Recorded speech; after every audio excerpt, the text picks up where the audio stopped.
करेंगे। A very good morning. Last class में हमने कल रिप्रोडक्शन इन ऑर्गेनिजम्स डिस्कस किया था, जूलॉजी पोर्शन भी और बॉटनी पार्ट भी। हालांकि बॉटनी में अभी कुछ पार्ट बचा हुआ है उस चैप्टर का, जिसे हम नेक्स्ट क्लास में कवर करेंगे। अब हम स्टार्ट कर रहे हैं जूलॉजी के under chapter number 3 of NCERT 12th which is human reproduction. बहुत इंपॉर्टेंट चैप्टर है। इस पूरी यूनिट में से 10 से 12 क्वेश्चंस आते हैं और पर्टिकुलरली इस चैप्टर से 3 से 4 क्वेश्चंस आते ही आते हैं। अब रिप्रोडक्शन की जब हम बात करते हैं, हमने कल ऑलरेडी क्लास में पढ़ा था कि 3 तरह के इवेंट्स होते हैं। कौन कौन से? Sexual pre fertilization, fertilization, post fertilization. Pre fertilization में 2 क्या क्या चीजें होती हैं? गैमीटोजेनेसिस यानी गैमीट फॉर्मेशन, और दूसरा गैमीट का ट्रांसफर। बहुत बढ़िया, आप लोग बहुत अच्छे से पढ़ के आए हो। तो सेम चीजें यहाँ भी होंगी, क्योंकि ह्यूमंस हैं, हम एनिमल्स हैं, हमारे में भी यही होगा। तो पहले गैमीट का फॉर्मेशन होगा, उसके बाद में गैमीट का ट्रांसफर होगा। बट ह्यूमंस के अंदर गैमीट का ट्रांसफर एक स्पेशल मैकेनिज्म से होता है, जिसमें कि पेनिस वजाइना के अंदर इंसेमिनेट करता है। इसीलिए हमने यहाँ गैमीट ट्रांसफर ना लिखकर डायरेक्ट इंसेमिनेशन लिख दिया। ये दोनों हो गए प्री फर्टिलाइजेशन इवेंट्स। इसके बाद में होगा फर्टिलाइजेशन, और फर्टिलाइजेशन यानी शादी, इसको हम कह सकते हैं सिनगैमी। तो इसके बाद हुआ सिनगैमी। अब इसके बाद जो भी इवेंट्स हैं, ये सब, इन सब को हम क्या कहेंगे? Post fertilization. सिनगैमी के रिजल्टेंट पहले जाइगोट देखेंगे। कैसे? जाइगोट डिप्लॉइड सेल है, यहां से एक्चुअली न्यू इंडिविजुअल की शुरुआत हो गई है। फिर जाइगोट में क्लीवेज डिविजन्स होंगे, फिर क्लीवेज के बाद मॉड्यूला बनेगा, फिर ब्लास्टोसिस्ट बनेगा, फिर वो ब्लास्टोसिस्ट इम्प्लांट करेगा, यूट्रस के अंदर धसेगा, उसे हम कहेंगे निडेशन। तो ये इंपॉर्टेंट है, ये क्वेश्चन पूछा जाता है, हम आगे भी पढ़ेंगे, पर इसे अभी भी याद रखिए कि किस स्टेज में इम्प्लांटेशन होता है? ब्लास्टोसिस्ट। और ये होता है फर्टिलाइजेशन के, सारा टाइम हम फर्टिलाइजेशन से काउंट करते हैं। जिस दिन फर्टिलाइजेशन हुआ, अगर मंडे फर्टिलाइजेशन हुआ 1 जनवरी को, तो 6 या 7 जनवरी को इम्प्लांटेशन होगा, यानी कि डे 6 या 7। ये डायरेक्ट क्वेश्चंस हैं, ये सब कुछ फर्टिलाइजेशन से देखते हैं। इसके बाद में ये एम्ब्रियो जब ब्लास्टोसिस्ट की स्टेज में अच्छे से इम्प्लांट हो जाएगा, हम सब इवेंट्स पढ़ेंगे, तो फिर उसमें धीरे धीरे चेंजेस होंगे, उसमें जर्म लेयर्स बनेंगी, एक्टोडर्म, एंडोडर्म, मीजोडर्म, क्योंकि हम ट्रिप्लोब्लास्टिक हैं। फिर उन तीनों जर्म लेयर से सारे बॉडी के ऑर्गन्स बनेंगे, जिसे हम ऑर्गेनोजेनेसिस कहेंगे। फिर ऑर्गन सिस्टम्स डेवलप होंगे। ये सब कुछ जो होगा वो पूरे 9 मंथ में होगा। मोटा मोटा हम 9 महीने बोल देते हैं, लेकिन एक्चुअली वो 9 मंथ 7 डेज है, या 280 डेज, या 40 वीक्स। इसे कहते हैं जेस्टेशन पीरियड। इसमें ये सारे चेंजेस होने वाले हैं। कब क्या होने वाला है वो हम पढ़ेंगे, लर्न करेंगे, सारे डायरेक्ट क्वेश्चंस आते हैं। ये सब कुछ जो काउंटिंग होती है, ये फर्टिलाइजेशन से होती है। और जब 9 मंथ 7 डेज के बाद में वो फीटस मैच्योर हो जाएगा, तब उसको, अब अंदर ही थोड़ी ना उसको जिंदगी भर रखना है, उसको बाहर निकालना पड़ेगा। उस प्रोसेस को हम कहते हैं चाइल्ड डिलीवरी, या टेक्निकली पार्चुरेशन। और फिर जब उसकी डिलीवरी हो गई, तो हम विवीपैरस हैं, तो हम, जो मदर है वो उसको नर्चर करेगी, उसको नरिश करेंगी, उसे हम कहते हैं लैक्टेशन यानी ब्रेस्ट फीडिंग। तो ये सारी स्टेजेस जो हैं, उसके बारे में हमें इस चैप्टर में कवर करना है, ठीक है। अब सबसे पहले हमें फर्स्ट इवेंट जो स्टार्ट करना है वो है गैमीटोजेनेसिस, यानी गैमीट का फॉर्मेशन। और गैमीट का फॉर्मेशन समझने के लिए ज़रूरी है कि हमें ये पता हो कि जिस स्ट्रक्चर में गैमीट बनेगा, जिस ऑर्गन में, जिस सेक्स ऑर्गन में, गोनैड में, उसका स्ट्रक्चर हमें आता हो। तो पहले हम मेल फीमेल रिप्रोडक्टिव स्ट्रक्चर पढ़ेंगे, फिर हम गैमीट फॉर्मेशन पढ़ेंगे, फिर इंसेमिनेशन, और फिर आगे की कहानी।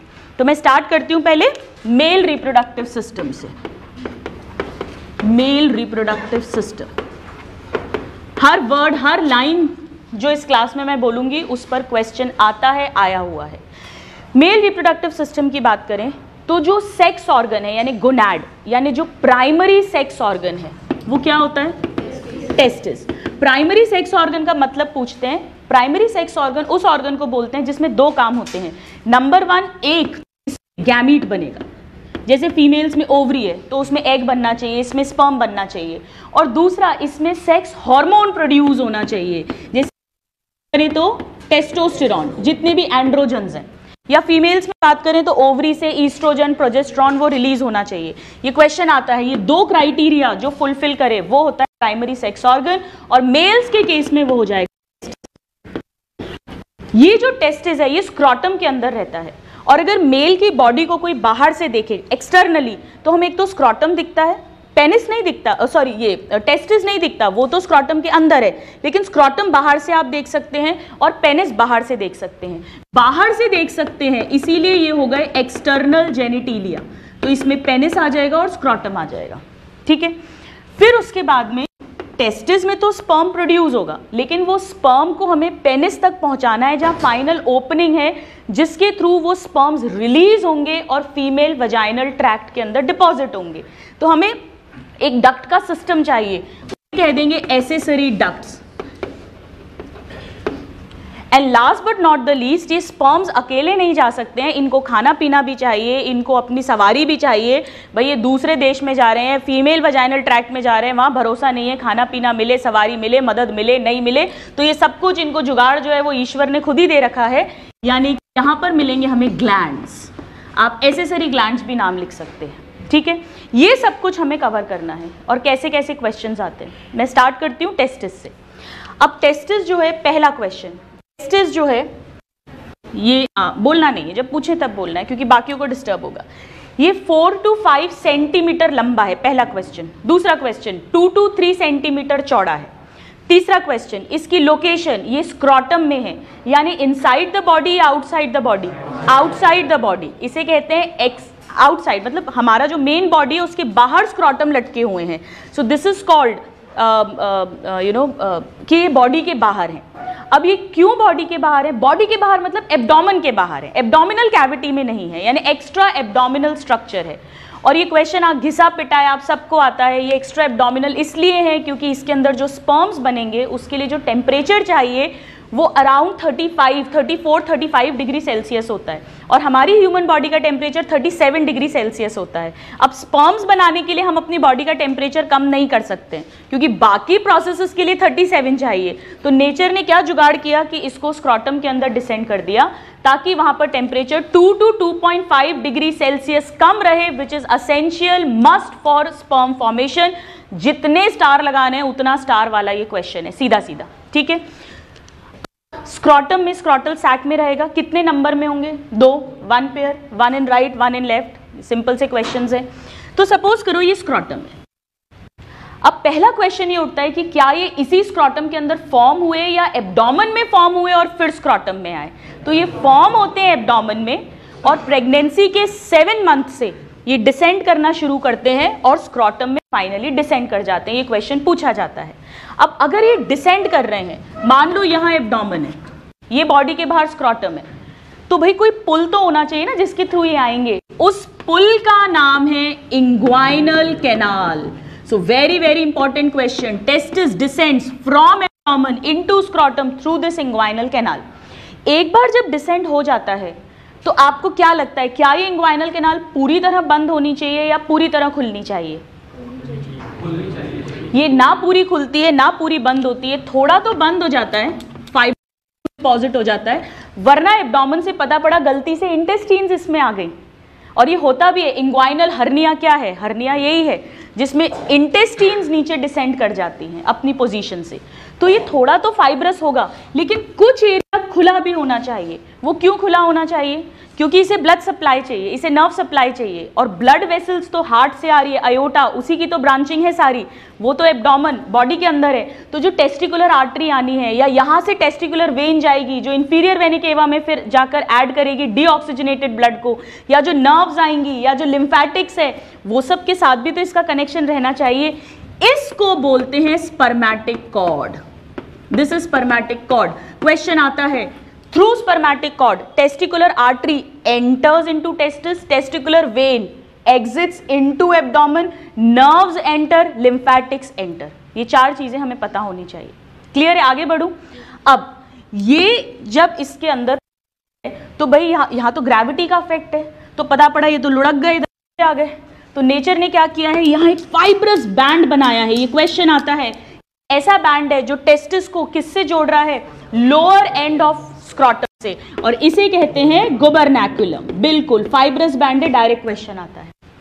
अब ये टेस्टिस क्योंकि बाहर एनवायरनमेंट को एक्सपोज्ड है, मान लीजिए जब ठंड आई, बहुत तेज सर्दी पड़ी, हो सकता है अभी जैसे अपन बात कर रहे हैं कोटा में 3-4 डिग्री सेल्सियस टेम्परेचर हो गया, जब इतनी ठंड है तो इस पे भी तो सर्दी का इफेक्ट आएगा।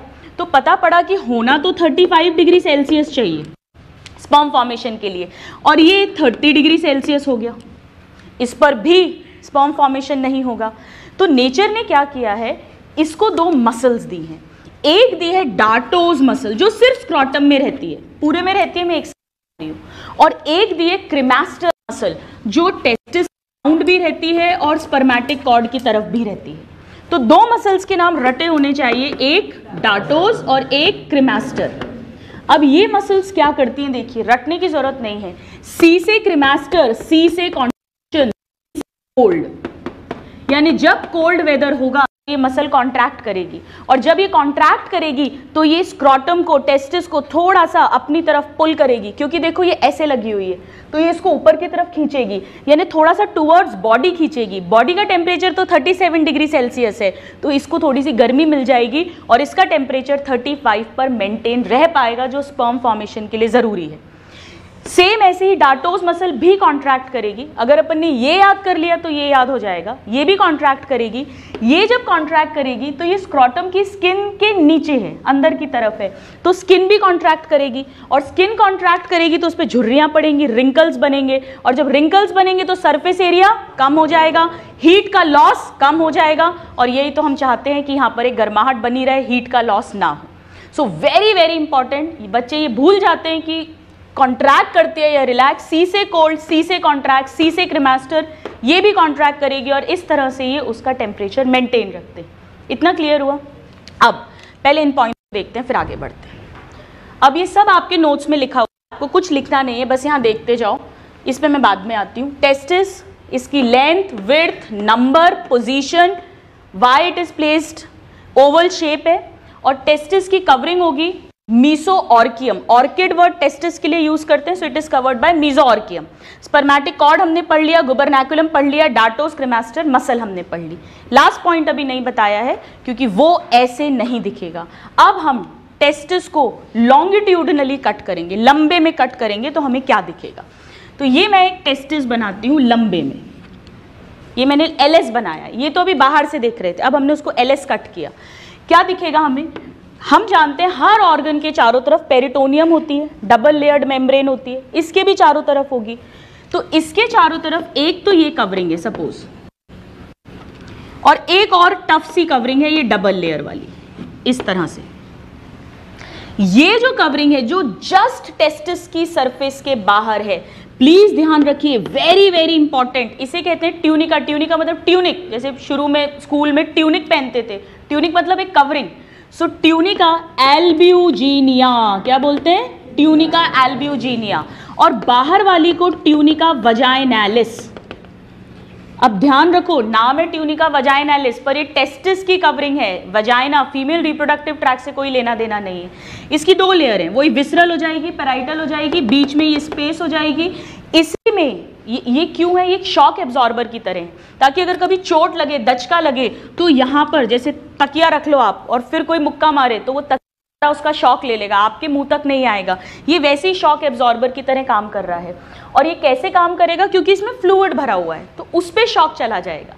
लेकिन अगर कभी यहाँ पर एबनॉर्मली बहुत ज़्यादा फ्लूइड सिक्रीट होने लगे, उसे कहते हैं हाइड्रोसील, जो कॉमन भाषा में डॉक्टर बोलेगा कि आपके टेस्टिस पे सूजन आ गई है, वो एक्चुअली यही होता है, सूजन आना। तो इस कंडीशन को हाइड्रोसील बोलते हैं। ये क्वेश्चन आता है, इसका मतलब है एक्सेसिव फ्लूइड एक्यूमुलेशन इन ट्यूनिक लेयर। ठीक है, टेस्ट अंदर पानी नहीं भरता है टेस्टिस की सूजन में, इसको बोलते हैं टेस्टिस के अराउंड पानी भरना या सूजन आना। ये जो ट्यूनिका एल्ब्यूजीनिया है, इसके अलावा एक और लेयर है जो अंदर है, उसे कहते हैं ट्यूनिका स्क्यूलोसा। वो कुछ नहीं है, वो एक्चुअली जो ब्लड वेसल्स आ रही है ना, उसी की, तो नेचुरली ब्लड वेसल्स की लेयर तो अंदर ही होनी चाहिए क्योंकि ऑर्गन को सप्लाई करना है, और एल्ब्यूजीनिया टफ लेयर है कनेक्टिव टिश्यू की, वो बाहर होनी चाहिए। अब वेरी वेरी वेरी इंपॉर्टेंट, इन तीनों में से वो कौन सी लेयर है जो टेस्टिस को कंपार्टमेंट्स में डिवाइड करेगी, वो है एल्ब्यूजीनिया। इसी के सेप्टा निकलेंगे अंदर की तरफ, थोड़ा से होगा ये एल्ब्यूजीनिया वाली, ये इसका ऐसे है, ये इस तरह से, ये इसने कंपार्टमेंट्स में डिवाइड कर दिया पूरे टेस्टिस को। वेरी वेरी इंपॉर्टेंट, हर कंपार्टमेंट को बोलेंगे टेस्टिकुलर लोब्यूल। और ध्यान रखो, एक टेस्टिस में एनसीईआरटी की लाइन है, क्वेश्चन आता है 250 टेस्टिकुलर लोब्यूल्स होते हैं। अगर जनरल क्वेश्चन आए दोनों टेस्टिस में तो आंसर 500 लगाकर आना, ठीक है। अब नेक्स्ट क्वेश्चन आता है कि ये जो टेस्टिकुलर सेप्टा है या लोब्यूल्स हैं, ये किसका एक्सटेंशन है? एल्ब्यूजिनिया लेयर का। ये बहुत इंपॉर्टेंट क्वेश्चन है। और वस्क्यूलोसा जो है, अब आप समझ सकते हो, वो एक्चुअली ऐसे आएगी, इस तरह से लाइन करेगी अंदर वाली लेयर जो है वस्क्यूलोसा। क्लियर है? अब हर टेस्टिकुलर लोब्यूल को जब साइंटिस्ट ने स्टडी किया तो उसमें ऐसे स्ट्रक्चर्स दिखे। ये मैं क्या बना रही हूं? Seminiferous tubule. एक लोब्यूल में ध्यान रखिए 1 2 3 सेमिनिफेरस टिब्यूल्स हैं, यानी एक टेस्टिस में 250 से 750 सेमिनिफेरस टिब्यूल्स हो जाएंगे। दोनों टेस्टिस में 500 से 1500 तक सेमिनिफेरस टिब्यूल्स हो जाएंगे। 1 2 ये सब एनसीईआरटी के पॉइंट्स हैं, सब पे डायरेक्ट क्वेश्चंस आते हैं। इस तरह से ये सेमिनिफेरस टिब्यूल्स है। अब ये जो सेमिनिफेरस टिब्यूल है, ये टेस्टिस स्क्रॉटम में है। ये टेस्टिस का पोस्टीरियर पार्ट है, मान लीजिए, ये एंटीरियर पार्ट है। तो ये जो एल्ब्यूजिनिया है, वस्क्यूलोसा है, वो तो पूरे टेस्टिस को सराउंड करती है, पर वजाइनालिस पोस्टीरियरली नहीं होती है, क्योंकि यहाँ पे एपिडिडाइमस आ जाएगा। तो ये लेयर वहां पर नहीं आएगी, ये बस यहीं तक रहेगी। बाकी एल्ब्यूजिनिया, वस्क्यूलोसा सब जगह रहती है। अब स्पर्म कहाँ बनेगा? सेमिनिफेरस टिब्यूल में। तो स्ट्रक्चरल और फंक्शनल यूनिट कौन सी हो गई? सेमिनिफेरस टिब्यूल हो गया। सेमिनिफेरस टिब्यूल में स्पर्म बना, इसके बाद में इसी का ये जो स्ट्रेट पार्ट है, इसे टिब्यूलाई रेक्टाई कहते हैं। ट्यूब जैसा हो गया तो टिब्यूलाई रेक्टाई। मान लो ये सारे बहुत सारे टिब्यूलाई रेक्टाई हैं, 1 2 3 हो सकते हैं, ये मैंने बना दिए। ये जितने भी स्पर्म्स प्रोड्यूस कर रहे हैं वो सब यहां डाल देंगे कॉमन जगह पर। ये सब कॉमन जगह पे डाल दिए, एक जाल जैसा बन रहा है, सारी ट्यूब्स आके खुल रही हैं। इसे कहते हैं रेटे टेस्टिस। क्या कहते हैं? रेटे का मतलब ही होता है रेटिक्यूलम। रेटिक्यूलम मतलब जाल, जाल जैसा बन रहा है, यहां सारे स्पर्म्स आ जाएंगे। अब इन स्पर्म्स को हमें यहाँ कोई जिंदगी भर बिठा के थोड़ी ना रखना है। इसको हमारा तो टारगेट है कि इसको पेनिस के बाहर इंसेमिनेट करना है into the female vaginal tract, ताकि आगे रिप्रोडक्शन हो। तो यहाँ से पतली पतली, बहुत स्टूडेंट्स कंफ्यूज होते हैं, खूब ये क्वेश्चन पूछते हैं, ध्यान से सुनना। यहाँ से पतली पतली 10 से 15 ट्यूब्स निकलेंगी। अब बोर्ड पे मैं 10 से 15 में नहीं टाइम वेस्ट कर रही हूँ, पतली पतली 10 to 15, कई बार 10 to 12, 12 to 15, एक रफ इस तरह से ऑप्शन आता है। इन्हें कहते हैं वासा इफरेंशिया। क्या बोलते हैं? इफरेंशिया। देखो रटने की जरूरत नहीं है, इफरेंशिया, ई से इफरेंशिया, ई से एग्जिट। ये वो ट्यूब्यूल्स हैं, पतली पतली ट्यूब्स हैं, जिसके थ्रू स्पर्म्स टेस्टिस को लीव कर रहे हैं, एग्जिट कर रहे हैं। और ये स्पर्म्स जो हैं अब पहुंच जाएंगे इस एपिडिडाइमस में। तो अब आप मुझे ये बताइए कि ये जो वासा इफ्रेंशिया है, इसे टेस्टिस के अंदर की डक्ट मानोगे, इंट्रा टेस्टिकुलर, या टेस्टिस के बाहर की डक्ट मानोगे? ये टेस्टिस के अंदर की डक्ट है। It is very much a part of intra testicular system, ductal system. ठीक है, यहां से अब ये स्पर्म्स पहुंच गए एपिडिडाइमस में। तो हमने जो सिस्टम की बात की थी, डक्टल सिस्टम की, उसमें पहला हो गया रेटे टेस्टिस, जो जाल है पूरा का पूरा। ये ओपन किस में करेगा? इसमें कौन ओपन करेगा? Seminiferous tubule. और ये किस में ओपन करेगा? वासा इफ्रेंशिया में। ये टेस्टिस से बाहर लेकर जाती हैं, ध्यान रखना एनसीईआरटी की लाइन है। और ये किस में ओपन करेंगी? एपिडिडाइमस में। इसको मिटा दूं, आगे की स्टोरी। अब एपिडिडाइमस में जब स्पर्म्स आते हैं तो वो फॉर्म तो पूरे हो चुके हैं, उनकी टेल वेल सब कुछ होती है, पर अभी उन बेचारे बच्चों ने चलना नहीं सीखा। वही बात है जैसे इंसान का बच्चा छोटा होता है जब, तो ऐसा थोड़ी ना उसके पैर नहीं है या मसल्स नहीं है, सब कुछ है, लेकिन वो चलना 1-1.5 साल का होता है तब सीखता है। तो वो जो चलना सीखेगा, मैच्योर होगा, टेम्परली स्टोर होगा, क्योंकि टेस्टिस में तो स्पर्म्स बनते जा रहे हैं, वो तो बस प्रोड्यूस कर कर उसको बाहर निकालता जाता है, उसमें मदद करेगा एपिडिडाइमस। अब ये कोई लड़की का चेहरा और उसकी पोनी टेल नहीं है, ये टेस्टिस है और एपिडिडाइमस है। ठीक है, यहाँ जरूर इस तरह से ये मैं क्या बना रही हूँ बताइए? सोना नहीं है, क्या बना रही हूँ? वासा इफ्रेंशिया। ठीक है, अब एपिडिडाइमस पे कैसे क्वेश्चंस आते हैं? पहला क्वेश्चन, एपिडिडाइमस टेस्टिस के पोस्टीरियर है कि एंटीरियर है? पोस्टीरियर है, नंबर 1। नंबर 2, इसके 3 पार्ट्स हो गए। हेड है, ये सर पे टोपी लगाते हैं, टोपी मतलब कैप, तो ये हो गया कैपुट। इसको हमेशा कॉर्पस बोलते हैं, ये कॉर्पस पार्ट हो गया, और टेल के लिए कॉर्डा वर्ड यूज करते हैं, ये कॉर्डा हो गया।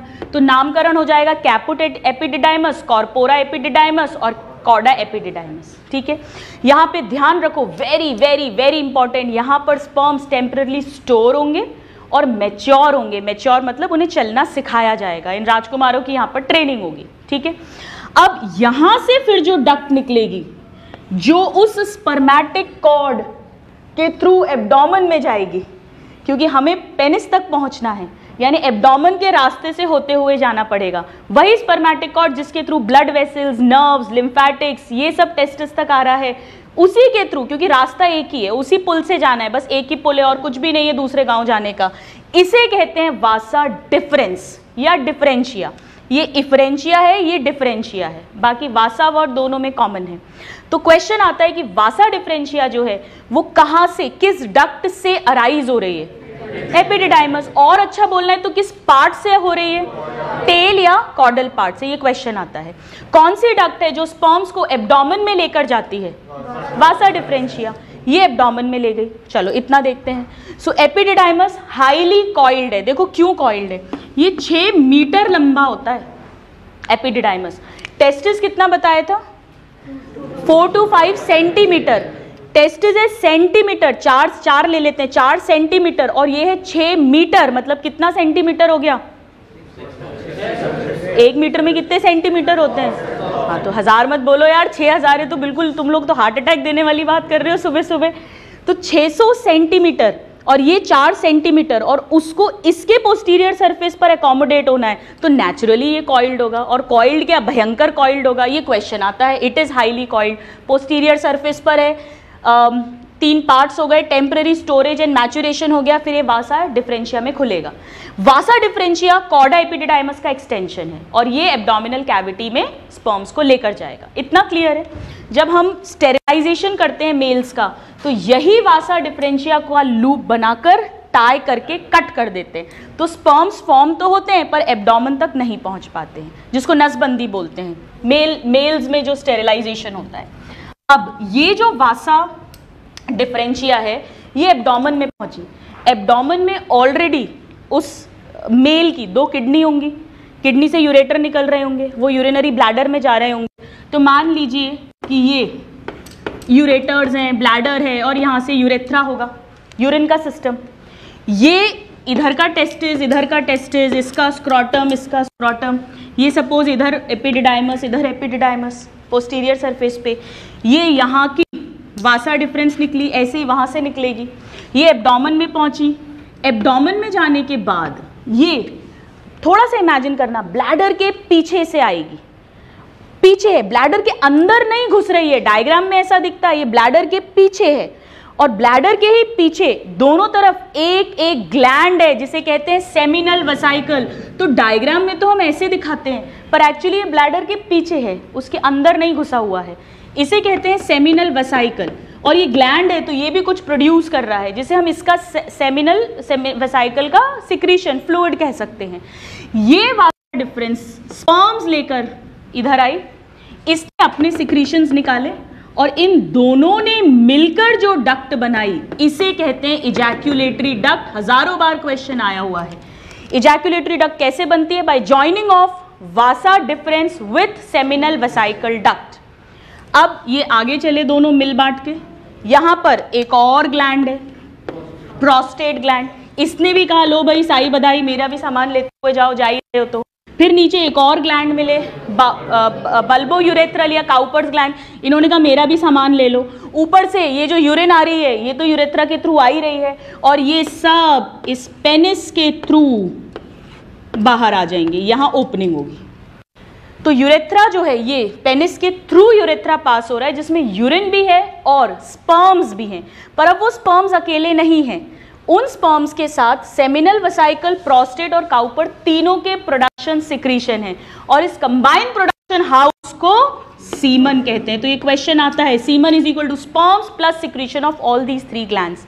अब इन तीनों ग्लैंड्स की अगर हम बात करें तो जो सेमिनल वेसिकल है वो नंबर में कितने होंगे? 2, एक यहाँ का भी होगा। चलो काउपर्स कितने होंगे? 2, और प्रोस्टेट कितने होंगे? 1। Very good. प्रोस्टेट जो होता है ऐसा इमेजिन करो जैसे अगर ये ब्लैडर है तो ऐसा पूरा रहता है।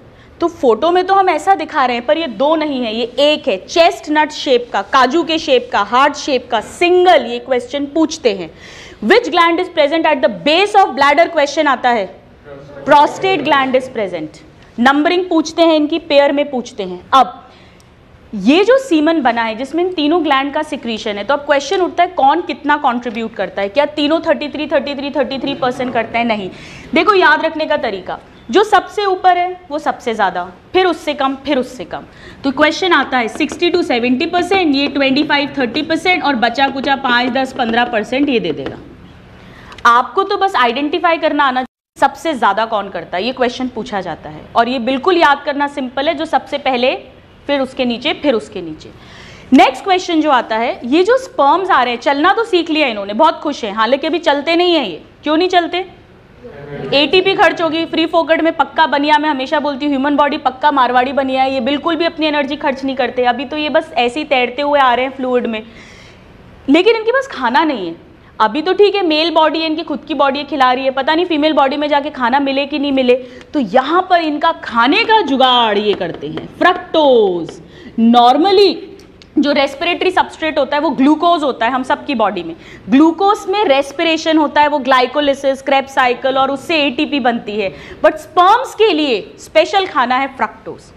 और फ्रक्टोज जो है वो सिर्फ और सिर्फ हमारी पूरी ह्यूमन बॉडी में से सिर्फ और सिर्फ सीमन में मिलेगी और कहीं नहीं मिलेगा। इसीलिए जब किसी का रेप, कोई विक्टिम है जो रेप का केस फाइल करे और फाइंड आउट करना है कि सच बोल रही है लेडी या नहीं, तो उसका जो वजाइनल फ्लूइड है उसमें जो भी फ्लूइड निकालते हैं उसका टेस्ट लगाते हैं लैब में, और अगर उसमें फ्रक्टोज मिल जाए, इसका मतलब ये है कि वहां पर सीमन डिपॉजिट हुआ है, यानी सेक्सुअल इंटरकोर्स हुआ है। ये फिर भी कोई नहीं बोल सकता वो रेप था या वो कंसेंशुअल सेक्स था, वो कोई नहीं बता सकता। बट हाँ, ये प्रूफ हो सकता है कि उसके साथ में सेक्सुअल इंटरकोर्स हुआ है। So this is a very important question कि रेप टेस्ट या फॉरेंसिक टेस्ट फॉर रेप जो है वो किसकी प्रेजेंस के कारण शो करते हैं? फ्रक्टोज। सेकेंड क्वेश्चन आता है कि न्यूट्रिटिव फ्लूइड, न्यूट्रिटिव सब्सटेंस या respiratory substrate for sperms is also fructose. और फ्रक्टोज कौन देगा? Seminal vesicle. याद करना बड़ा आसान है, खाना तो सबसे पहले मिलना चाहिए ना, सबसे पहले भाई खाना दो तब तो गाड़ी आगे बढ़ेगी, तो सबसे पहले वाला ग्लैंड फ्रक्टोज देता है। इसके अलावा ये कुछ और भी चीज देता है, कॉन्ट्रीब्यूट करता है, जैसे प्रोस्टाग्लैंडिन्स, क्योंकि सफर बहुत लंबा है, वजाइना में ही नहीं जाना, यूट्रस और फिर वो फैलोपियन ट्यूब, तो खुद अपनी मोटिलिटी तो लाया है ये, लेकिन प्रोस्टाग्लैंडिन्स एक ऐसा सब्सटेंस है जो जब ये वजाइनल ट्रैक्ट में जाएगा, यूट्रस में जाएगा, तो ये प्रोस्टाग्लैंडिन्स वहाँ मसल्स का कॉन्ट्रैक्शन करा देंगे, तो यूट्रस भी कॉन्ट्रैक्ट करने लग जाएगा, तो उस धक्के से भी ये ऊपर जाएगा। तो ये अपना सामान सब तैयारी साथ लेकर आता है। इसके अलावा कहीं ये क्लॉट नहीं हो जाए उसके लिए भी इसमें फैक्टर्स रहते हैं। अब प्रोस्टेट क्या करता है? प्रोस्टेट में एक ही चीज याद रख लो, बस सफिशिएंट है, एक तो 20-25% फ्लूइड देगा और इसमें कैल्शियम है, very very important. Again calcium का वही काम है, फर्टिलिटी, मोटिलिटी को बढ़ाना, वही काम है।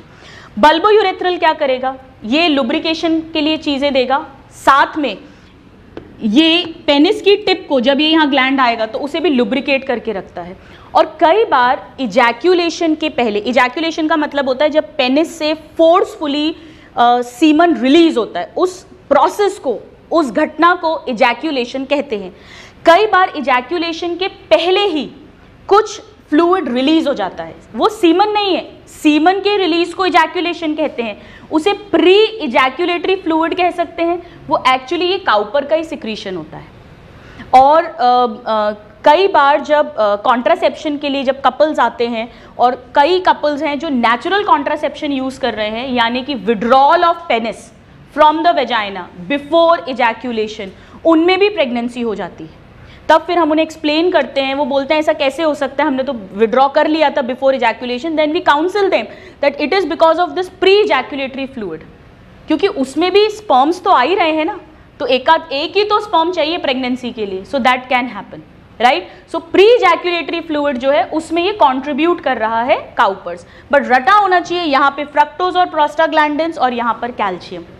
आगे बढ़े इतना के बाद, चलो अब इसको यहाँ पर हम देख लेते हैं। ये रहे तीनों ग्लैंड्स के नाम, ये अपन पढ़ चुके हैं।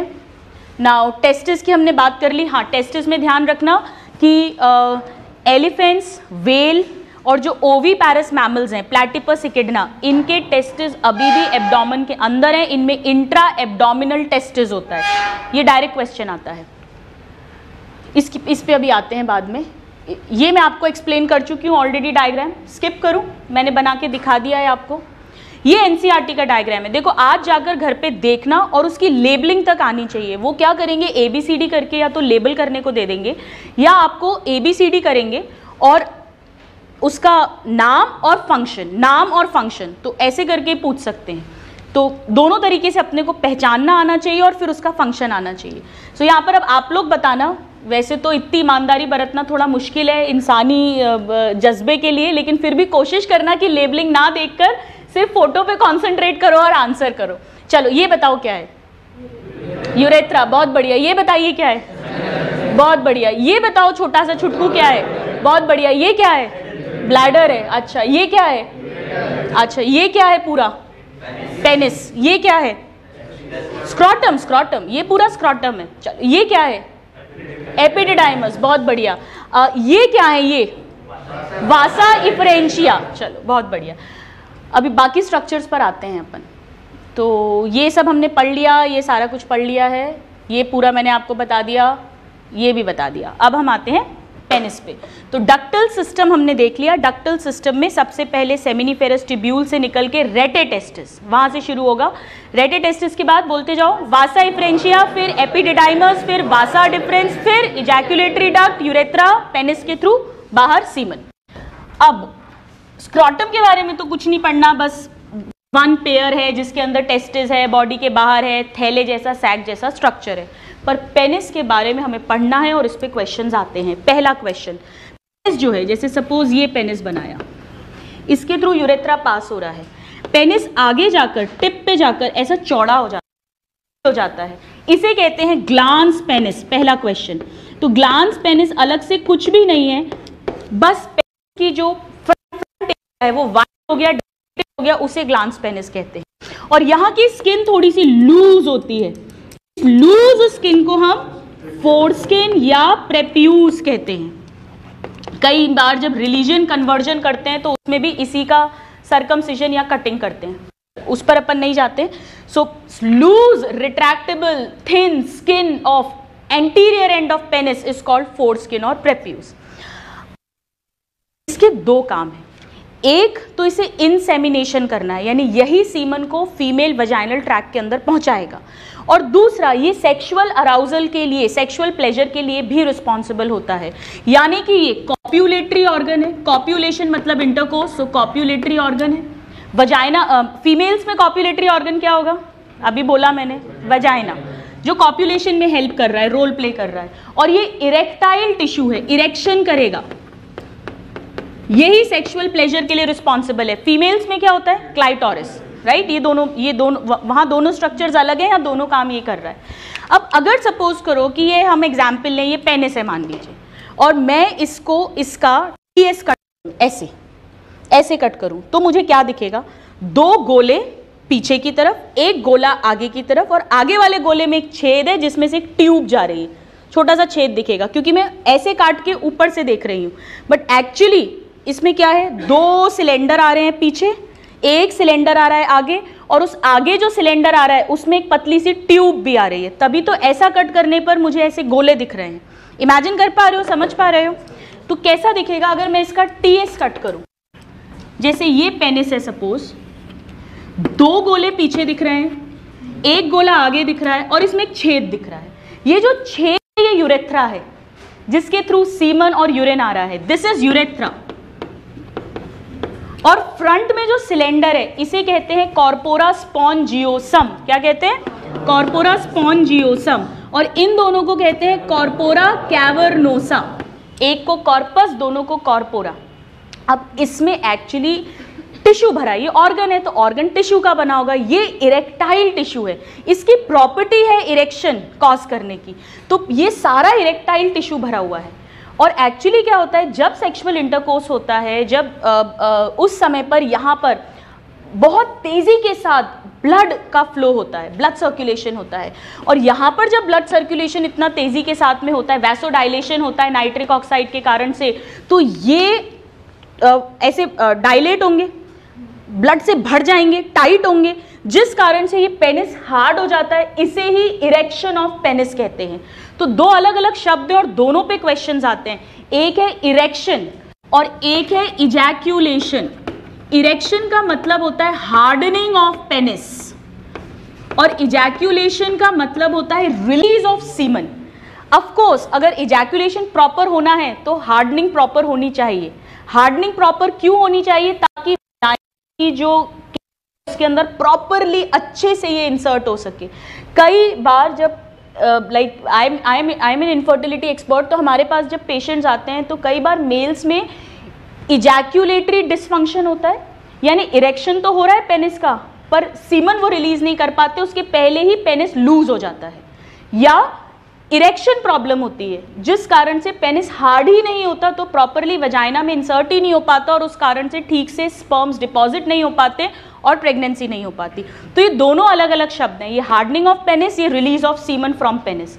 दूसरा, ये जो है ये सिंपैथेटिक नर्वस सिस्टम के कंट्रोल में है और ये पैरासिम्पैथेटिक। ये बहुत इंपॉर्टेंट क्वेश्चन है, इसको रटने की जरूरत नहीं है। आप ऐसा समझ सकते हैं कि ये फाइनल स्टेप है, फोर्सफुली रिलीज करना है, तो वो इमरजेंसी वाली सिचुएशन हो गई तो सिंपैथेटिक हो गया। और दूसरा पैरासिम्पैथेटिक। कैसे भी याद करो, इसको याद करना है। चलो तो यहां देखते हैं, ग्लांस पेनिस हो गया, फोरस्किन हो गया। अच्छा, फोरस्किन को लुब्रिकेट करने के लिए यहाँ पे भी छोटे छोटे ग्लैंड्स होते हैं जिन्हें स्मेग्मा बोलते हैं। ये क्वेश्चन डायरेक्ट आता है, टाइसन ग्लैंड्स या स्मेग्मा जो प्रोड्यूस करते हैं।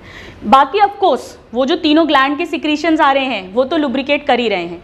ये बताइए क्या लगता है वो सारे सिक्रीशंस जो हैं अभी तक जो भी बात की है, एसिडिक होंगे या अल्कलाइन? ये सारे अल्कलाइन होते हैं, ध्यान रखना। ये दोनों बता दिए, इरेक्शन हो गया, इजैक्यूलेशन हो गया। चलिए अब ये जो मैंने अभी आपको एक्सप्लेन किया, आपको सब कुछ नहीं देखना, बस ये दो पीछे सिलेंडर हैं, ये कॉर्पोरा स्पॉन्जियोसम है। ये क्वेश्चन आता है यूरेथ्रा किसके थ्रू पास करेगा? आगे वाले के थ्रू। और यहाँ बहुत सारी ब्लड सप्लाई वगैरह होती है। और ऑफ कोर्स यहाँ भी देखिए ट्यूनिका एल्ब्यूजिनिया है जो कवर कर रही है, जैसे टेस्टिस को कवर करती है। तो अगर पाथ ऑफ स्पर्म को ट्रेस करें तो वो सेमिनिफेरस ट्यूब्यूल, रेटेटेस्टिस, वासा एफ्रेंशिया, एपिडिडाइमस, वासा डिफरेंस, एजैकुलेटरी डक्ट, यूरेथ्रा। आजकल बहुत कॉमनली ऐसे फ्लो चार्ट्स आने लग गए हैं, क्वेश्चंस आने लग गए हैं जिसमें वो पाथ ऑफ स्पर्म दे देंगे और कॉमा लगा के या एरो लगाकर और पूछेंगे।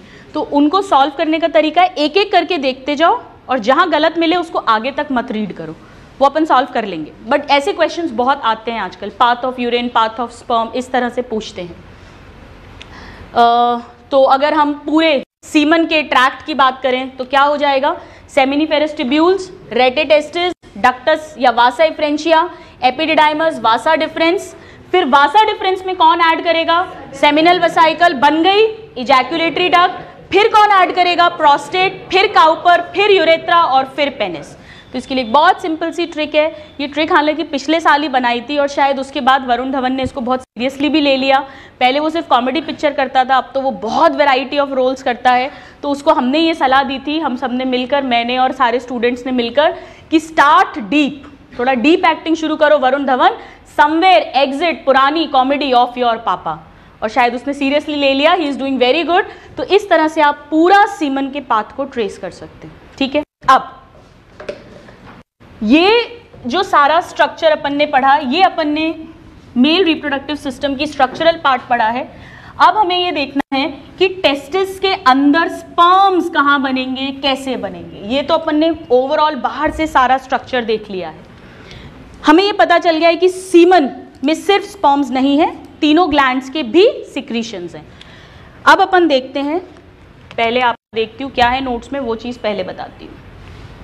सीमन है, चलिए पहले अपन सीमन देखते हैं। तो सीमन में क्या आएगा?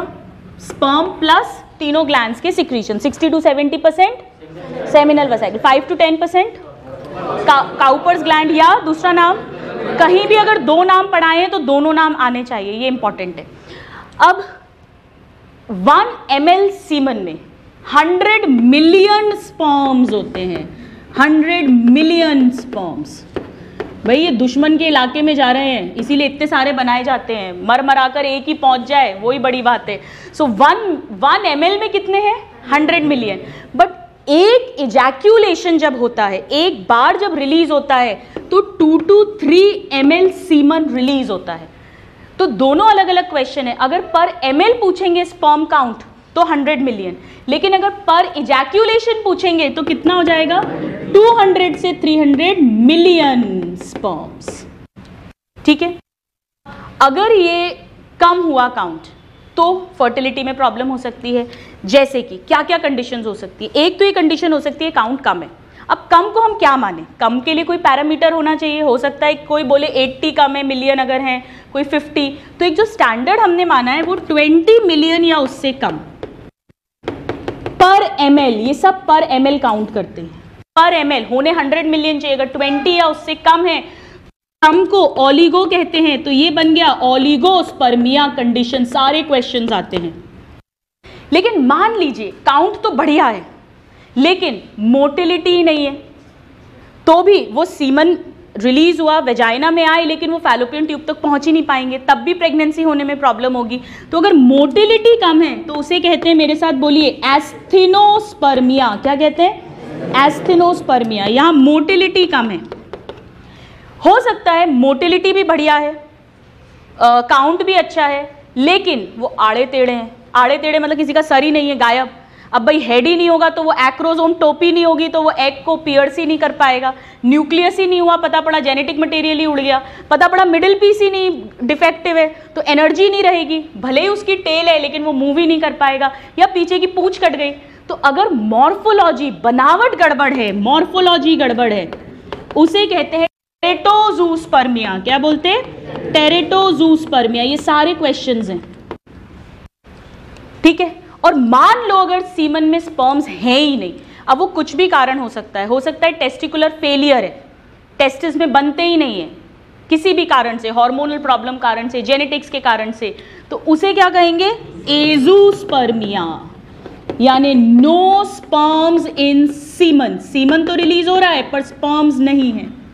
लेकिन मान लीजिए सीमन ही फॉर्म नहीं होता, उसे कहते हैं एस्पर्मिया। ये दोनों अलग अलग टर्म्स हैं, हालांकि ये रेयर होता है। ये सीमन ही प्रोड्यूस नहीं हो रहा, यहाँ सीमन है पर स्पर्म्स नहीं है, यहाँ स्पर्म्स है पर कम है, यहाँ स्पर्म्स हो सकता है नंबर में बराबर हो पर मोटिलिटी गड़बड़ है या मॉर्फोलॉजी गड़बड़ है। हर स्टेप पे कहीं ना कहीं पे प्रॉब्लम आ सकती है इन अचीविंग प्रेगनेंसी। अब क्या होता है, कई बार जनरली ऐसा होता है कि मिक्सचर कंडीशन होती है, जैसे मोटिलिटी भी कम होती है, नंबर भी कम होता है, तो उसे ओलिगोस्पर्मिया ऐसा लिख देते हैं हम लोग जब प्रिस्क्रिप्शन लिखते हैं। बट ये टर्म्स अपने को आने चाहिए, इतना क्लियर है। अब क्या माने कि नंबर तो अपन को पता है 100 मिलियन है और 20 से कम अपन कम मान रहे हैं, पर मोटिलिटी और मॉर्फोलॉजी का भी तो कोई क्राइटेरिया करना पड़ेगा ना, कि ये 100% स्पर्म में से इतने से ज़्यादा अगर कम है मोटाइल तो हम मानेंगे कि उसको एस्थेनोस्पर्मिया है। एनसीईआरटी की लाइन है, रटा होना चाहिए 60% की नॉर्मल मॉर्फोलॉजी और 40% की नॉर्मल मोटिलिटी होनी ही चाहिए। हम क्वेश्चन आता है ना तो एक ऑप्शन दिया होता है, ये मॉर्फोलॉजी, ये मोटिलिटी में, ये मॉर्फोलॉजी, ये मोटिलिटी। तो इसको याद कर लीजिए। जो क्योंकि मैं इसमें बहुत कंफ्यूज होती थी जब मैंने मेरा AIPMT दिया था, मैंने ऐसे याद करा था कि पहले दिखावट, सबसे पहले किसी इंसान को देखते हैं, फिर वो चलता है या कुछ भी है, तो सबसे पहले दिखता है, तो सबसे पहले यानी ये बड़ा वाला नंबर इसका होगा, छोटा वाला नंबर इसका होगा। कैसे भी करो याद करना है। चलिए इसको देख लेते हैं हम क्विकली, फिर आगे बढ़ते हैं। सो 2m ये क्वांटिटी, ये सब हो गया, ये मैंने उल्टा लिख दिया है, देखिए ये 40 और ये 60, आप भी नोट्स में करेक्ट कर लेना। ठीक है, अब हम बात करते हैं टेस्टिस के अंदर की कहानी की। हमने टेस्टिस का LS लेके तो अभी देखा था, और LS लेके जब देखा था तो उसमें हमें सेमिनिफेरस टिब्यूल्स भी दिखे थे, लेकिन उसके अंदर की स्टोरी वो अपन ने वहां पर छोड़ दी थी। अब अपन उस स्टोरी को आगे बढ़ाते हैं। ये टेस्टिस है, ये ऐसे एल्ब्यूजीनिया थी, इसने सेप्टा बनाए थे, याद आ सबको। ये एक सेमिनिफेरस टिब्यूल है, ये एक और है। कितने हो सकते हैं एक लोब में, 2 to 3 हो सकते हैं। सपोज मैं 2 वाला ले लेती हूँ और अब मैं इनका TS काट के देख रही हूँ, गोल गोल दिखेंगे ये, ठीक है। तो एक ये गोला हो गया, एक ये गोला हो गया, 2, और बीच में इनके ये खाली स्पेस है, ये सारी, ये वो स्पेस हो गई। आ रहा है डायग्राम समझ में? एक ही अगर मुझे बनाना है मैं एक भी बना सकती हूँ, बट उसके चारों तरफ ये स्पेस तो रहेगी ही रहेगी। इस स्पेस को बोलते हैं इंटरस्टिशियल स्पेस। क्या बोलते हैं? Interstitial space. यहाँ पर इंटरस्टिशियल फ्लूइड भरा है और यहाँ पर कुछ सेल्स हैं, तो उन सेल्स का भी क्या नाम हो जाएगा? Interstitial cells. या क्योंकि ये सेल्स ल्यूटिनाइजिंग हार्मोन LH को रिस्पॉन्ड करने वाले हैं, L से LH, L से लीडिक सेल्स भी नाम है। वेरी वेरी, जितने वेरी लगा दो उतना इंपॉर्टेंट। इतना समझ में आया? अब ये लीडिक सेल्स जो हैं ये एंड्रोजन्स यानी टेस्टोस्टेरॉन प्रोड्यूस करते हैं। एक बात ध्यान रखो, एंड्रोजन्स एक ग्रुप ऑफ हॉर्मोन्स है जिसका सबसे कॉमन हार्मोन टेस्टोस्टेरॉन है, और भी बहुत सारे हंड्रेड्स ऑफ हॉर्मोन्स होते हैं। तो आपके लेवल पे चाहे क्वेश्चन टेस्टोस्टेरॉन लिख कर आए, चाहे क्वेश्चन एंड्रोजन लिख कर आए, आपको सेम आंसरिंग करनी होगी। ये क्लियर है फंडा सबको? अब ये टेस्टोस्टेरॉन यहां प्रोड्यूस होता है और कौन एक्ट कर रहा है, कौन करवा रहा है? LH। तो LH कहां बनता है? पिट्यूटरी, एंटीरियर पिट्यूटरी में, ब्रेन में, खोपड़े में बन रहा है LH। वो ब्लड में डाल दिया जाएगा क्योंकि हार्मोन है, और ब्लड से होता हुआ वही टेस्टिकुलर आर्टरी के थ्रू वो यहां तक पहुंच रहा है। समझ पा रहे हो आप कैसे कनेक्शन बैठा है? और ये LH आया, इन पर एक्ट किया, और इसके कमांड होते ही इन्होंने टेस्टोस्टेरॉन रिलीज कर दिया। ठीक है, अब ये टेस्टोस्टेरॉन क्या करेगा? ये मेल मतलब टेस्टिस को छोड़कर जितने भी ऑर्गन्स हैं, प्राइमरी सेक्स ऑर्गन को छोड़कर जितने भी मेल रिप्रोडक्टिव सिस्टम में स्ट्रक्चर्स हैं, स्क्रॉटम हो, पेनिस हो, वो सारी डक्ट्स हो, सारे ग्लैंड्स हो, मेल सेकेंडरी ऑर्गन्स, उन सब का डेवलपमेंट ये करवाता है। और फीमेल्स में कौन करवाएगा? ईस्ट्रोजन करवाएगा। जितने भी मेल सेक्स सेकेंडरी कैरेक्टर्स हैं, प्राइमरी कैरेक्टर क्या है? स्पर्म प्रोड्यूस करना। सेकेंडरी कैरेक्टर जैसे दाढ़ी मूंछ आना, फेशियल हेयर्स होना, ब्रॉड चेस्ट होना, एग्रेसिवनेस होना। अब इसका ये मतलब नहीं आप सब लड़ाई झगड़ते करते फिरो और बोलो हम क्या करें, हमारे अंदर टेस्टोस्टेरॉन है। तो टेस्टोस्टेरॉन दिया है तो नेचर ने ब्रेन भेजा भी दिया है उसको शांत रखने के लिए, विजडम यूज करने के लिए। तो एग्रेशन, ये जो सेकेंडरी सेक्स कैरेक्टर्स हैं, इसके लिए भी कौन रिस्पॉन्सिबल है? टेस्टोस्टेरॉन। ये सब क्वेश्चंस हैं, एक एक लाइन क्वेश्चन है जो कई बार पूछी गई है। फीमेल्स में सेकेंडरी सेक्स कैरेक्टर्स के लिए कौन रिस्पॉन्सिबल है? ईस्ट्रोजन।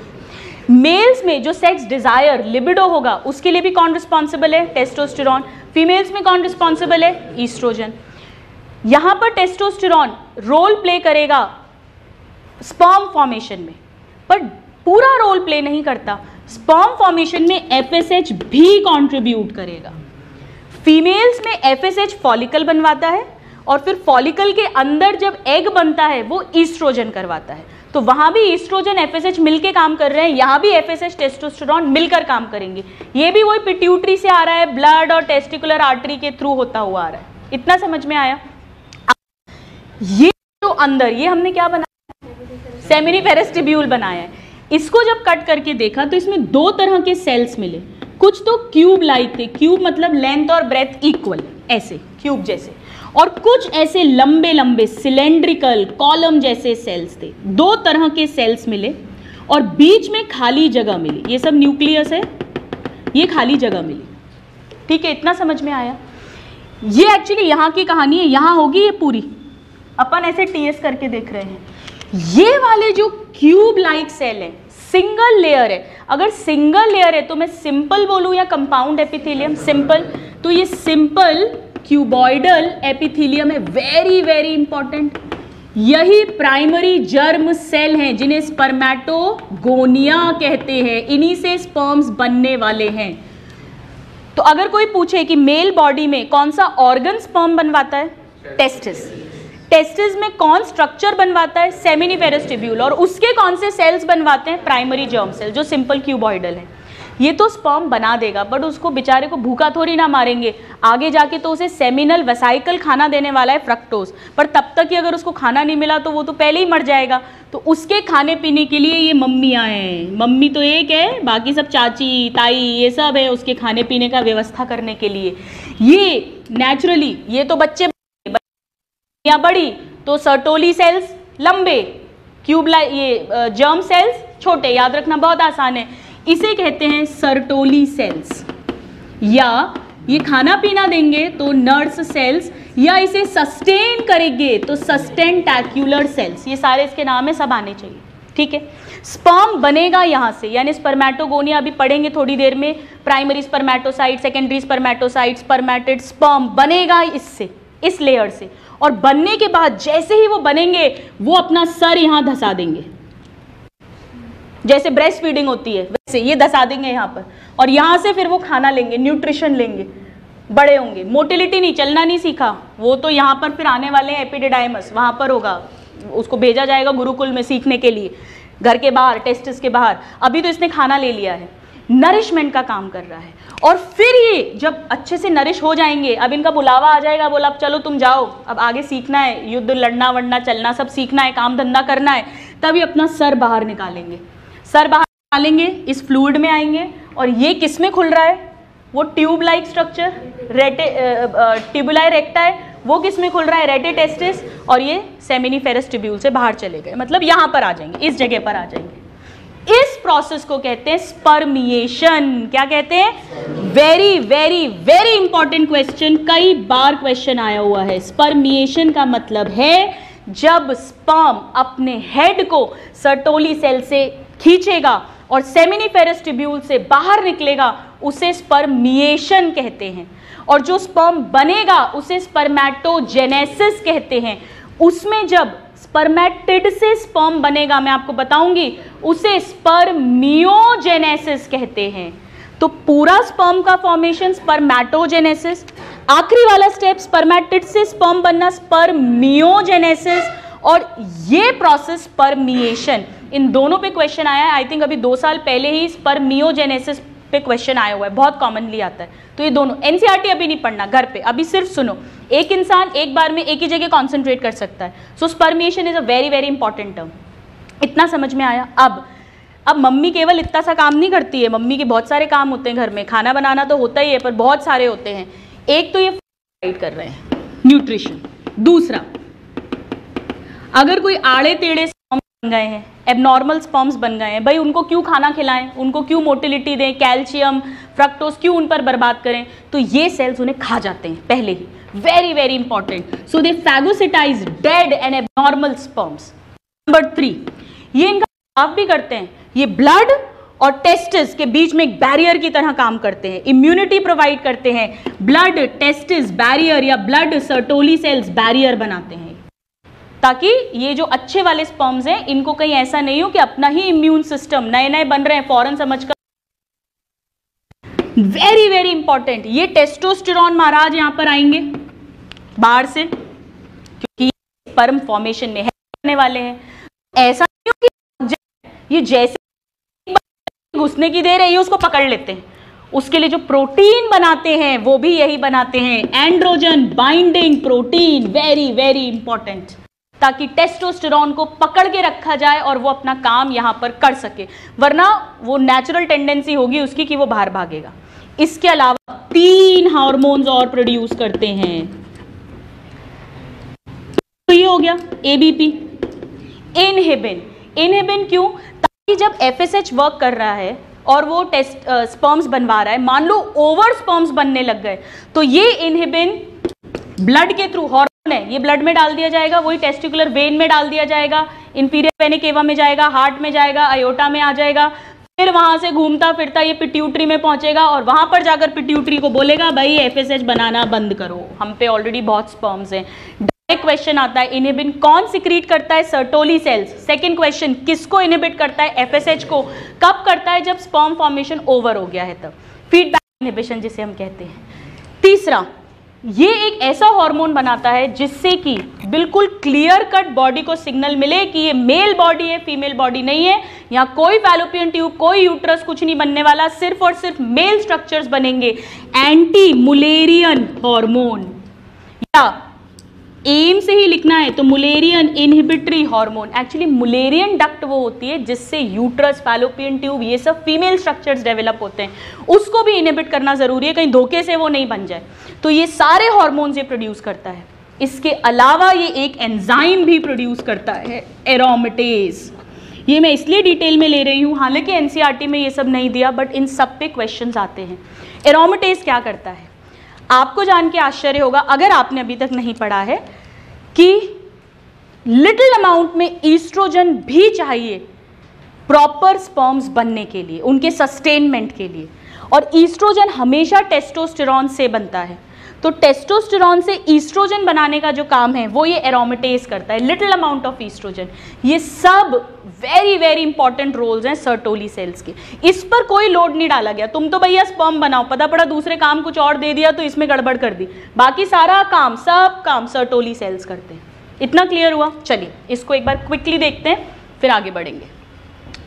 ये एनसीईआरटी का डायग्राम है, अब आप समझ सकते हो ये सारे क्या हैं, ये सब सेमिनिफेरस ट्यूब्यूल्स बनाए हुए हैं सारे, और ये बीच बीच में इंटरस्टिशियल स्पेस है, यहाँ पर लीडिक सेल्स होंगे, इंटरस्टिशियल सेल्स होंगे, और ये यहाँ पर क्यूब लाइक जर्म सेल्स भी मिलेंगे इस एपिथेलियम में और सर्टोली सेल्स भी मिलेंगे। ये देख लीजिए, सर्टोली सेल बनाए हैं, स्पर्मेटोगोनिया बनाए हैं, फाइनली जो स्पर्म्स बन जाएंगे और इंटरस्टिशियल सेल बनाए हुआ है। ये टीएस है सेमिनिफेरस ट्यूब्यूल का। डायग्राम की लेबलिंग तक आनी चाहिए आपको एनसीईआरटी के, पहचानना सब कुछ आना चाहिए। ये मैं ऑलरेडी सब कुछ बता चुकी हूँ आपको, तो मैं इसे स्किप करती हूँ। इस तरह से ये स्पर्म्स बनते जाएंगे, अभी अपन पढ़ेंगे, और फिर ये फाइनली रिलीज होते जाते हैं इनटू रेटिटेस्टिस। अब मैं एक बार पीछे की स्लाइड पर जा रही हूँ क्योंकि मुझे आपको टेस्टोस्टेरॉन के फंक्शंस एक बार दिखाने थे। टेस्टिस के फंक्शन की बात की थी, अब टेस्टिस में दो काम हो गए। देखो, सेमिनिफेरस ट्यूब्यूल के अंदर तो स्पर्म्स बन रहे हैं और ये बीच वाली स्पेस से मेल सेक्स हार्मोन्स रिलीज हो रहे हैं। तो इनके क्या काम है, एक तो स्पर्म फॉर्मेशन में हेल्प करेंगे, एपिडिडाइमस, जितने भी सेकेंडरी ऑर्गन्स हैं सबका डेवलपमेंट, जितने भी सेकेंडरी कैरेक्टर्स हैं, सेक्स डिजायर और डिसेंट ऑफ टेस्टिस में भी हेल्प करते हैं। अब बच्चे बहुत बार मेरे से पूछते हैं कि मैम जब टेस्टिस बना ही नहीं, अभी तो नीचे आया ही नहीं है, तो फिर डिसेंट ऑफ टेस्टिस में टेस्टोस्टेरॉन का रोल कैसे हुआ? तो ध्यान रखिए, एड्रीनल ग्लैंड जो होता है वहाँ पे भी तो लिटिल अमाउंट में सेक्स हार्मोन्स निकलते हैं, वो तो बन चुका है, वहाँ से जो टेस्टोस्टेरॉन निकलता है वो हेल्प करता है। ठीक है, so this is all about the structure. अब हम आते हैं फॉर्मेशन, स्पर्मेटोजेनेसिस में। बहुत बहुत सिंपल है, स्पर्म फॉर्मेशन समझ लो, एग फॉर्मेशन oogenesis में भी प्रॉब्लम नहीं होगी क्योंकि एक्चुअली जो फंडा है वो दोनों में सेम है। लगता ऐसा है कि oogenesis बहुत कॉम्प्लिकेटेड, बिल्कुल सिंपल है अगर अपन बेसिक समझ लें। स्टार्ट करूं मैं स्पर्मेटोजेनेसिस। देखिए, स्पर्मेटोजेनेसिस यानी स्पर्म का फॉर्मेशन 3 स्टेजेस में होगा। ये 3 स्टेजेस oogenesis में भी ऐसी की ऐसी मैं आपको पढ़ाऊंगी। पहला होता है मल्टीप्लिकेशन फेज, उसमें भी होगा, फिर होगा ग्रोथ फेज, उसमें भी होगा, और फिर होगा मैच्योरेशन फेज, उसमें भी होगा। मल्टीप्लिकेशन का मतलब यहाँ मल्टीप्लाई होगा, और मल्टीप्लाई मतलब यहाँ डिवीजन होगा, यानी माइटोसिस होगा। ठीक है, ग्रोथ मतलब सिर्फ किसी चीज में बढ़ोतरी होना, यहां कोई डिवीजन नहीं होगा। Very very important, no division, only growth will happen. या डिवीजन होगा वो मियोसिस होगा। सेम कहानी हम oogenesis में भी पढ़ेंगे, ये एज इट इज याद कर सकते हो आप। अब देखिए क्या होगा, सपोज करो ये वो सेमिनिफेरस ट्यूब्यूल है, ये उसकी एपिथेलियम है, ये बीच में एक सर्टोली सेल बना देती हूं मैं। ये हर एक सेल क्या है, स्पर्मेटोगोनिया लिख सकते हैं, हाँ या ना? सोना नहीं है, अभी तो पहली क्लास है। स्पर्मेटोगोनिया आ रहा है ना समझ में? सो तो नहीं रहा है कोई? अब जो सो रहा है वो थोड़ी बोलेगा हाँ हूं, पर वो जाएगा कम से कम ये सुन के थोड़ी देर के लिए। तो स्पर्मेटोगोनिया या मेल जर्म सेल, जर्म है ये, बीज है जिससे बनने वाला है स्पर्म। सोचकर बताइए, डिप्लॉइड या हैप्लॉइड? डिप्लॉइड। ये नॉर्मल बॉडी का सेल है, अभी कोई मियोसिस कहीं नहीं हुआ है। जैसे बॉडी का स्किन सेल है, लिवर सेल है, मसल सेल है, वैसे ही ये जर्म सेल है, तो ये बिल्कुल डिप्लॉइड है, कोई रटने की जरूरत नहीं है। 2n होगा, वही मेल है तो 44 + XY होगा। अब पहला मल्टीप्लिकेशन फेज होगा, मतलब ये मल्टीप्लाई करेंगे, मतलब 1 स्पर्मेटोगोनिया से 2, 2 से 4, 4 से 8, ये अपना नंबर बढ़ा रहे हैं, क्योंकि जब वो बच्चा पैदा हुआ था तब तो एक फिक्स नंबर था। फिर प्यूबर्टी आई, जब प्यूबर्टी तो गोनाडोट्रोपिन रिलीजिंग हार्मोन कहाँ से निकला? हाइपोथैलेमस से। उसने FSH LH को रिलीज करवाया, LH तो टेस्टोस्टेरोन निकलवाएगा सेल्स पे काम करके, FSH इन पे भी काम करता है, सर्टोली सेल पे भी काम करता है। बहुत सारे हार्मोन सर्टोली सेल से निकलवा देता है और इन पर वर्क करके इन स्पर्मेटोगोनिया को एक्टिव कर देता है। अब ये मल्टीप्लाई करना शुरू करते हैं, ये नंबर बढ़ाना शुरू करते हैं। ऐसा कहा जाता है, माना जाता है कि एक स्पर्मेटोगोनिया एक बार में 7 माइटोसिस करता है। एक माइटोसिस के बाद 2, 2 के बाद 4, 3 के बाद 8, 4 के बाद बोलो बोलो, मेरा एग्जाम थोड़ी है, 16, 5 के बाद 32, 6 के बाद 64 और 7 के बाद 128। 128 सेल्स एक बनाता है एक स्पर्मेटोगोनिया, इतना मल्टीप्लाई करता है, फिर इसकी जान पूरी निकल जाती है, फिर ये खत्म हो जाता है। ऐसे ही सारे करेंगे। अब इस फेज को बोलते हैं मल्टीप्लिकेशन फेज। बस, तो मल्टीप्लिकेशन का सिंपल सा मतलब है स्पर्मेटोगोनिया से स्पर्मेटोगोनिया बनना। अब कुछ स्पर्मेटोगोनिया जो हैं वो ग्रो करेंगे। ग्रो मतलब वो एक्स्ट्रा न्यूट्रिशन लेंगे, एक्स्ट्रा साइटोप्लाज्म बनाएंगे, थोड़े बड़े हो जाएंगे। उसी स्पर्मेटोगोनिया को प्राइमरी स्पर्मेटोसाइट कहेंगे और ये प्रोसेस क्या कहलाएगा? ग्रोथ फेज कहलाएगा। बताइए, प्राइमरी स्पर्मेटोसाइट डिप्लॉइड या हैप्लॉइड? अब बोलो, डिप्लॉइड, कोई डिवीजन नहीं हुआ है। तो स्पर्मेटोगोनिया से प्राइमरी स्पर्मेटोसाइट बनना, ये ग्रोथ फेज है। और क्वेश्चन आता है, प्राइमरी स्पर्मेटोसाइट के बनने में कोई डिवीजन इन्वॉल्व है क्या? सिर्फ ग्रोथ इन्वॉल्व है। अब ये जो प्राइमरी स्पर्मेटोसाइट है, ये फर्स्ट मियोसिस में एंटर करेगा और जैसे ही मियोसिस 1 होता है, मियोसिस 1 के एंड में कितने बनते हैं? 2 इक्वल साइज के 2 सेल बन गए, इक्वल साइटोकाइनेसिस हुआ, दोनों में आधे आधे क्रोमोसोम्स चले गए, एन ये बने हैं सेकेंडरी स्पर्मेटोसाइट। अब मियोसिस 1 के बाद वो इंटरकाइनेसिस स्टेज आएगी छोटी सी, फिर मियोसिस 2 होगा, तो ये भी 2 में डिवाइड होगा, ये भी 2 में डिवाइड होगा, ये मियोसिस 2 हुआ। अब क्रोमोसोम नंबर कितना रह जाएगा? वही एन रहेगा। तभी तो बोलते हैं टोटल मियोसिस के बाद आधा रह गया है। इन्हें कहते हैं स्पर्मेटिड्स। और ये पूरा meiosis 1 plus meiosis 2 is equal to maturation phase. Same कहानी जेनेसिस में पढ़ेंगे। ऊगोनिया से ऊगोनिया बनना कौन सा स्टेज है? मल्टीप्लिकेशन। ऊगोनिया की ग्रोथ होके प्राइमरी oocyte बनना, ग्रोथ फेज। प्राइमरी oocyte से सेकेंडरी oocyte और सेकेंडरी oocyte से ओवम बनना, मैच्यूरेशन फेज। तो ध्यान रखो, मैच्यूरेशन फेज मतलब जब मियोसिस हो रहा है। नेचुरली यहां पर ये लॉन्गेस्ट फेज होगा, सबसे बड़ा फेज होगा। इतना समझ में आया? अब 1 प्राइमरी स्पर्मेटोसाइट से 2 सेकेंडरी, लेकिन अगर मैं पूछूं 1 प्राइमरी स्पर्मेटोसाइट से स्पर्मेटिड्स कितने बन रहे हैं तो 4। 1 सेकेंडरी स्पर्मेटोसाइट से कितने स्पर्मेटिड्स बन रहे हैं? 2। 1 सेकेंडरी स्पर्मेटोसाइट से कितने प्राइमरी स्पर्मेटोसाइट्स बन रहे हैं? नहीं बन रहे हैं। अब तो समझने लग गए हो, ये उल्टा नहीं है, रिवर्सिबल प्रोसेस नहीं है। So this is the crux of क्या? स्पर्मेटोजेनेसिस। ये एक में, दोनों में 22 आएंगे, 44 थे, एक में x चला जाएगा, एक में y चला जाएगा। यहां पर भी 22 प्लस एक में x और एक में, हाँ वेरी गुड, अब नहीं फंसते हो आप लोग। ये तो x ही देगा ना, इस पे है ही वो, और ये दोनों y। तो कुल मिला के 4 में से 2 में x आ जाएगा, 2 में y। 50% x 50% y ये क्वेश्चन पूछा जाता है।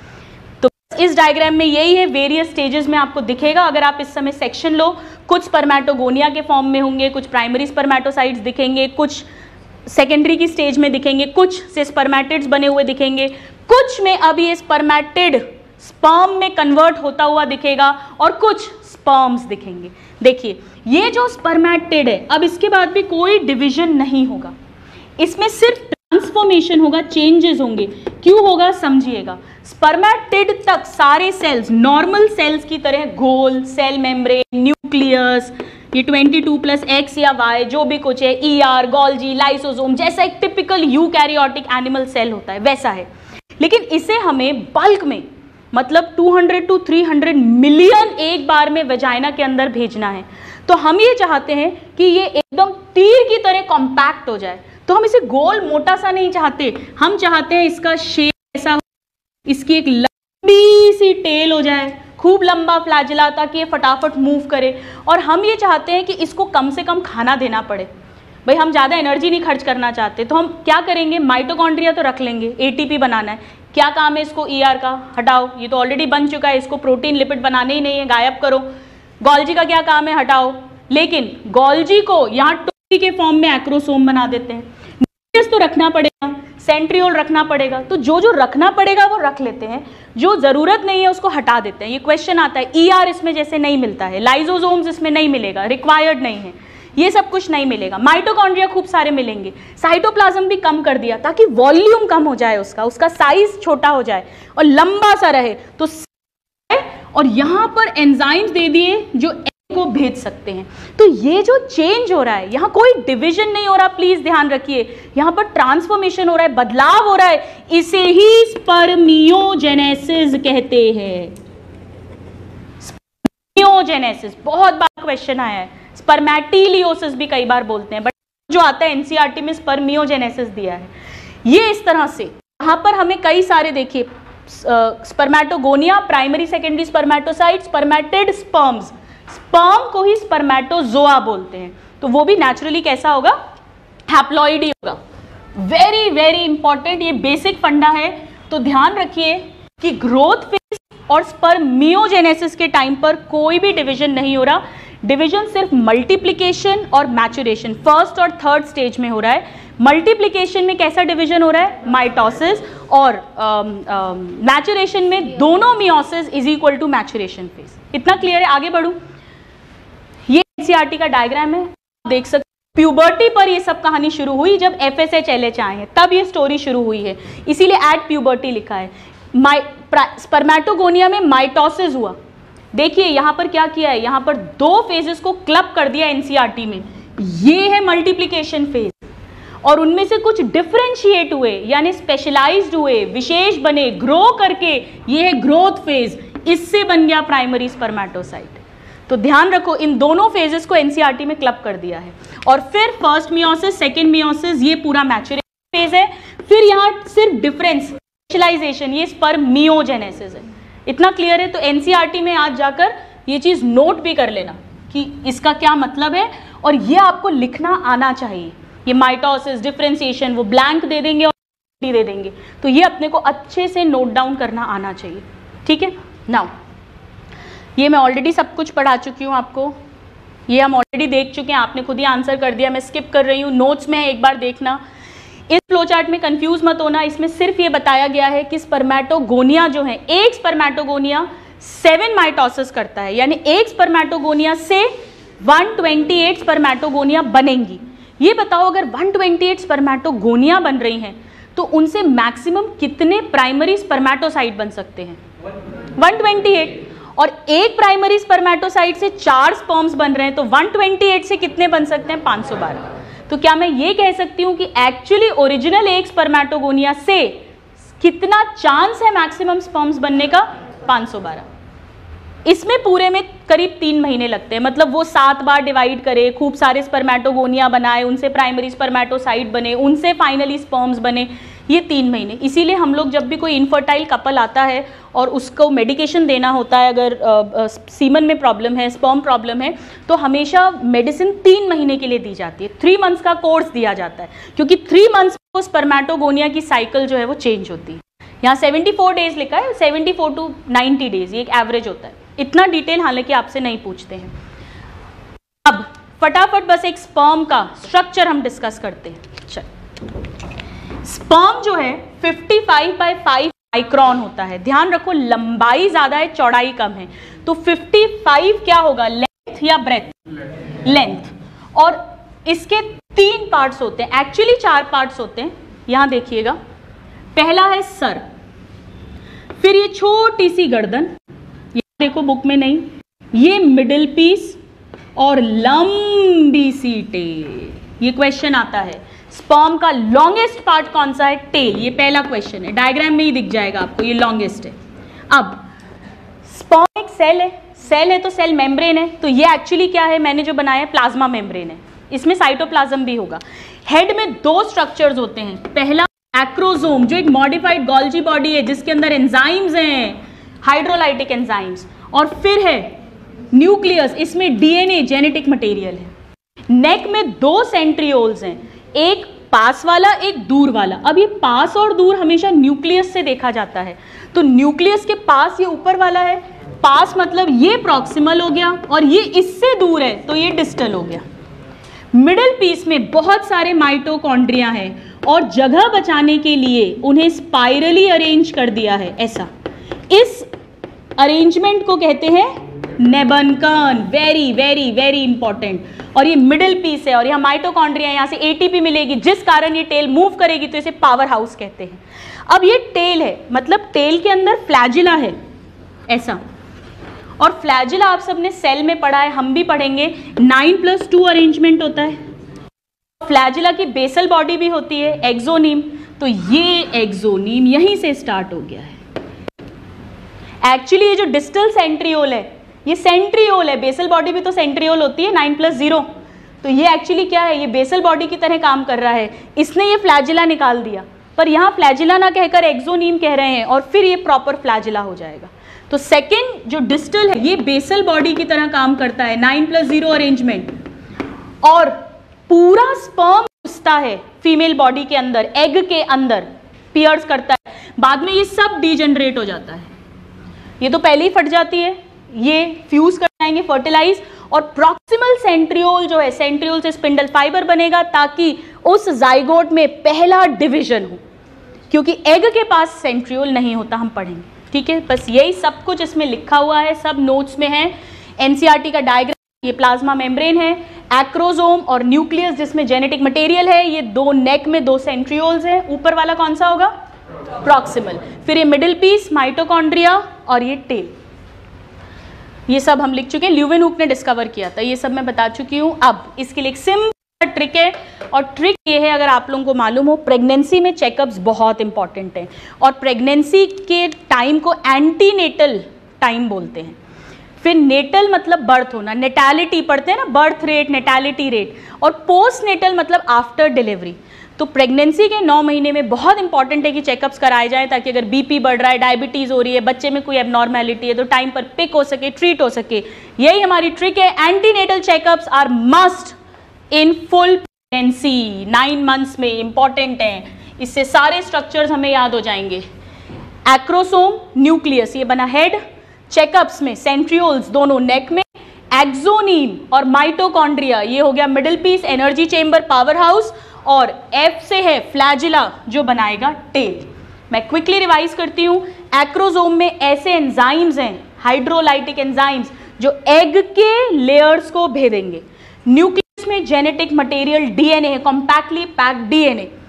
सेंट्रियोल में प्रॉक्सिमल वाला फर्स्ट क्लीवेज डिवीजन में हेल्प करेगा, वेरी वेरी इंपॉर्टेंट। सेकेंड वाला जो है डिस्टल, वो बेसल बॉडी की तरह काम कर रहा है, उससे एक्सोनीम और फिर फ्लैजिला बनेगा, और माइटोकॉन्ड्रिया जो है वो power house of the cell, ATP बनाएगा।